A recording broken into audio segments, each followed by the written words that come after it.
نحمدہ ونصلی علی رسولہ الکریم اما بعد السلام علیکم ورحمۃ اللہ وبرکاتہ۔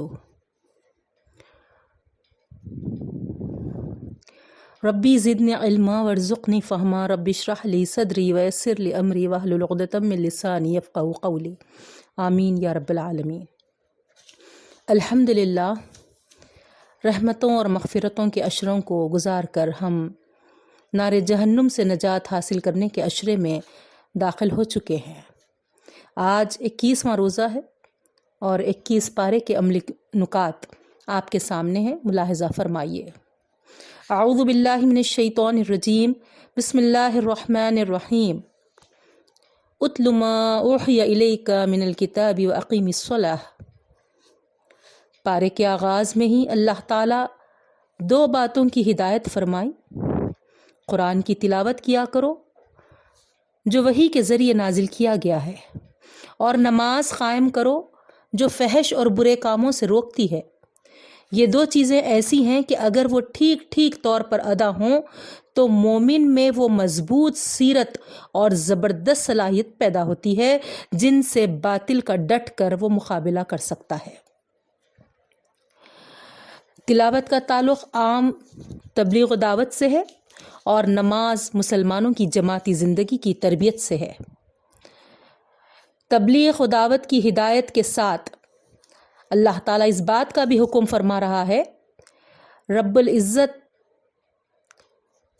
یہ حکم دے رہا ہے، اہل کتاب سے بحث کی اگر نوبت آئی تو ان سے صرف احسن طریقے سے بحث کرو۔ یہ سورہ عنکبوت کا بقیہ حصہ تھا۔ اب سورہ روم شروع ہوتا ہے۔ اس میں رب العالمین یہ حکم دیتا ہے کہ اللہ سے ڈرتے رہو۔ جو اللہ سے ڈرتے ہوئے زندگی گزارتا ہے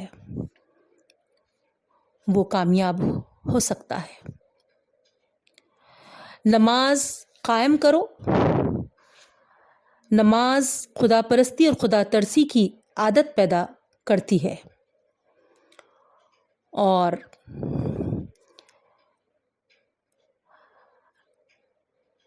حقدار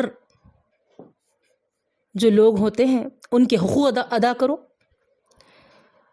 سود سے مال نہیں بڑھتا بلکہ زکوٰۃ سے بڑھتا ہے، اور جو زکوٰۃ دیتے ہیں ان میں ایثار و قربانی کا جذبہ مستحکم ہوتا ہے۔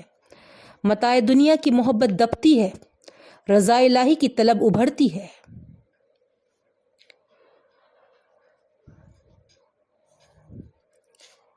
پھر رب العالمین ایمان میں ایسے ثابت قدم اور اٹل رہنے کا حکم دیتا ہے، اور یہ فرماتا ہے کہ جو ایمان میں ثابت قدم رہتا ہے دنیا کی کوئی طاقت یا خوف یا لالچ دین و ایمان سے تم کو ہٹا نہیں سکتی۔ پھر سورہ لقمان شروع ہو رہا ہے بہنوں۔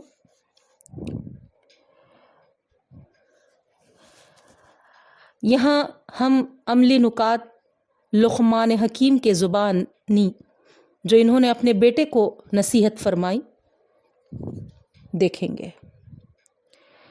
انہوں نے اپنے بیٹے کو نصیحت کی کہ اللہ کے ساتھ کسی کو شریک نہ بناؤ، کیونکہ شرک بڑا بھاری گناہ ہے۔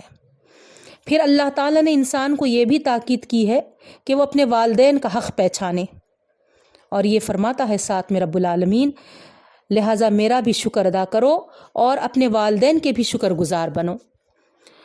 اگر والدین شرک کرنے پر مجبور کریں تو ان کا کہا ہرگز نہ مانو، البتہ دنیا میں ان کے ساتھ نیک برتاؤ کیا کرو۔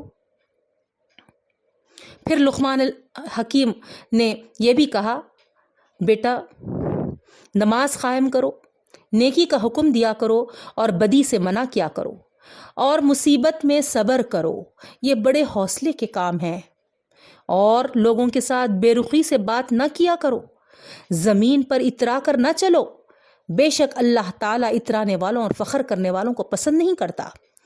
اپنی چال میں اعتدال رکھو اور اپنی آواز پست رکھو، سب آوازوں میں بری آواز گدھے کی ہوتی ہے۔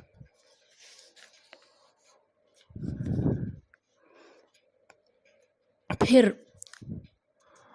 اللہ تعالیٰ اس دن سے ڈرنے کا حکم دیتا ہے، اے لوگو اس دن سے ڈرو جب کہ تمہاری اولاد بھی تمہارے کچھ کام نہیں آ سکے گی۔ پھر دنیا کے عیش و اقتدار کے ہوس میں دھوکہ نہ کھاؤ اور شیطان کے دھوکے میں آ کر گناہ کرتے نہ چلے جاؤ۔ سورہ سجدہ شروع ہوتا ہے بہنوں۔ پھر سورہ احزاب میں جو عملی نکات ہم کو ملتے ہیں، اللہ ہی سے ڈرتے رہو اور اسی پر بھروسہ رکھو، اللہ ہی کارساز ہے اور رہنمائی و مدد کے لیے کافی ہے۔ مسلمانوں پر نبی صلی اللہ علیہ وسلم کا یہ حق ہے وہ اپنے آپ کو، اپنے ماں باپ، اپنی اولاد اور جان سے بڑھ کر عزیز رکھے۔ اللہ کے رسول صلی اللہ علیہ وسلم کے حکم پر سر تسلیم خم کر دے۔ منہ بولا بیٹا اصلی بیٹا نہیں ہوتا، لہٰذا اللہ تعالیٰ یہاں حکم دیتے ہیں کہ اس کے باپ کی نسبت سے پکارا کرو۔ رشتہ داروں کے حقوق ایک دوسرے پر عام لوگوں کی بنسبت مقدم ہے، یہ اللہ تعالیٰ فرماتے ہیں۔ تو ہم کو اپنے رشتہ داروں کا حق پہلے ادا کرنا چاہیے۔ ایمان والوں کے لیے رسول اللہ صلی اللہ علیہ وسلم کی زندگی اور سیرت ایک بہترین قابل نمونہ ہے، لہٰذا ہم کو اللہ کے رسول صلی اللہ علیہ وسلم کی تقلید کرنا چاہیے۔ یہاں پر 21واں پارہ ختم ہوتا ہے بہنوں۔ السلام علیکم ورحمۃ اللہ وبرکاتہ۔ اللہ رب العالمین صرف سننے والا اور سنانے والا نہ بنائے بلکہ ہم کو ان عملی نکات پر عمل پیرا ہونے والا بنائے۔ آمین۔ وآخر الدعوانا ان الحمد للہ رب العالمین۔ انشاءاللہ کل 22ویں پارے کے عملی نکات کے ساتھ حاضر ہوں گی۔ اللہ حافظ۔ السلام علیکم۔